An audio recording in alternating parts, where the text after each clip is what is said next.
All right, so here is our exhaust setup on this Duramax here. So this pipe is our down pipe, which is connected to the DPF. It's all one piece.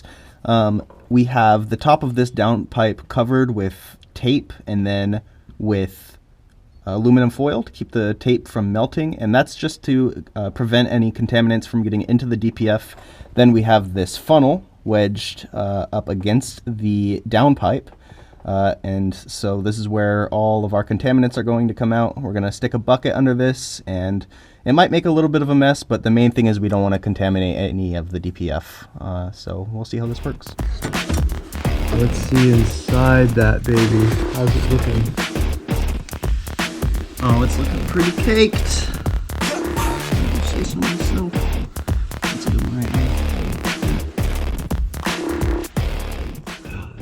All right, so here we've removed the EGR crossover pipe from the truck, and that's going to give us 2 access points to inject the EGR cleaning solution into this engine. We have one here on the intake, and then we have another in the back, which is the EGR cooler. And so here we have our adapter plates set up to start injecting the fluid. We're going to be sending fluid into the EGR cooler through the entire exhaust system, and then we're going to be injecting fluid into the intake as well that's going to go directly into the engine. So we just about have everything set up here. We're going to get on the phone with Ken Fowler of Kenvo Technologies, who's the inventor of this machine, and he's going to answer some questions for us as we get ready to clean this truck. Okay, sounds good. So just a couple questions beforehand. So I know there's I've heard of concerns with chunks of carbon deposits getting stuck in the engine. You'll never have any chunks go because we're spraying in so much liquid, it's going to liquefy it. Okay. All right. I've never had chunks go into the engine or on the exhaust side. Okay, let's fire up the truck. Let's go.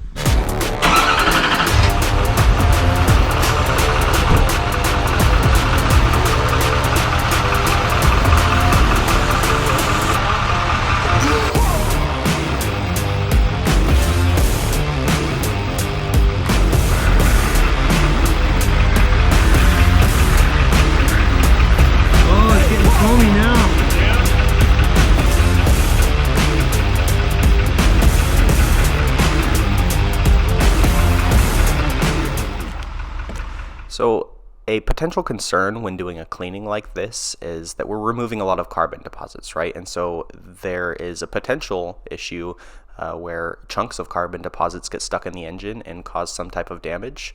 And so you can see here I'm running my hand through the fluid that's coming out, making sure that there's no chunks in it. And the solution is doing a really good job of dissolving everything. This fluid basically just feels like warm bath water. There's absolutely no graininess in it or any types of chunks. So the solution's doing its job, and there's really no risk here as far as chunks of carbon deposits are concerned. So this is good. Oh, yeah. Look at that. Yeah, wow. Look at that. That is so clean in there. Yeah. Now, a little bit on the edge and stuff like that's normal. So that is your coming back from the exhaust. So if that's totally clean, now you take the intake off, you'll see it's nice and clean, and then that EGR cooler is perfectly clean. Oh, yeah, that's spotless. I can see it. That's super clean. Yeah, so that EGR is totally clean. The intake is totally clean. And now, and the thing is, you should do this every year. Once a year, you should do this. Copy that. Okay. Yeah, because you'll get better fuel economy. And if you guys did a telemetry on it, if you got a scan tool and you hook up to it and you've seen your turbo speeds, usually your turbo speed will double from the time when it's dirty to the time you get it clean.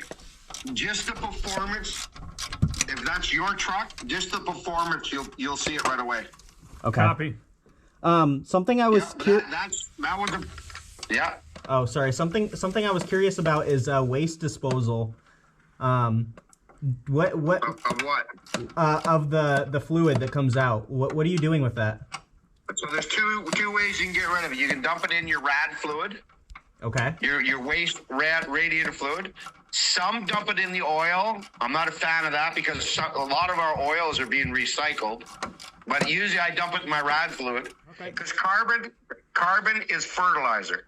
So the only thing you're dumping down that's any kind of a waste is my product. And that product is a high pH detergent. So it's a degreaser. Gotcha. Okay. Okay, so it's not like extremely toxic, basically. No, not at all. Super clean in there. Yeah. Now, so there you go. So that truck's like the day you almost bought it. And it should perform like the day you bought it. Well, I'm looking Now, forward the to other that. things that are clean, you guys got to think about that, right?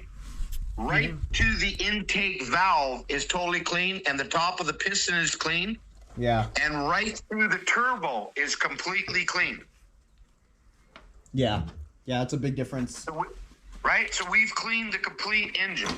Yeah, the valves are clean. Yeah. But I'm telling you, if you'll keep doing this once a year, your DPF will last that much longer. Yeah, that makes sense.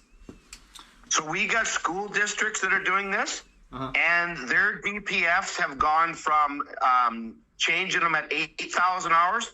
They're up to 16,000 hours on DPFs before they change them, before they send them out and clean them. Wow, they're doubling the life. So that's so all we're doing is we're making everything last longer. That's all you guys are doing. But you guys driving, you're going to say, wow, she's snappy. All of a sudden, now you nail it out of the road. Don't be surprised. She'll break the tires loose. Yeah, Like, on the Fords, it's amazing the power that comes back. well, I'm looking forward to that. I bought this truck brand new 3 years ago and have already put 92,000 miles on it, and I can feel a difference in driving it before we did this cleaning. So I'm looking forward to driving it right now. Yeah. For you to clean that, how much work would you have to do to tear all that apart? You're looking at 2 days, at least, tearing that all apart to clean what we're cleaning. We're going to get the performance back, fuel economy back, and we're doing that. And is that not worth about $700-800 with an oil change? For you? Yeah. Yeah, you let me know the engine, and then I'll get it figured out for you. Awesome. So just so you know, I've already got tools made that I can open and close EGRs electronically myself. On the Cummins, I got all the Cummins figured out. Okay. So those are extra tools that we have that are available for you. Right on. And we'll get you some feedback on how this truck runs, although I don't think you'll be surprised. Yeah, no. So just be careful on it for the first little while. Just let it dry out. Don't be hard on it. Just be easy for at least first couple miles. Copy then that. get rude on it. Yeah. Okay.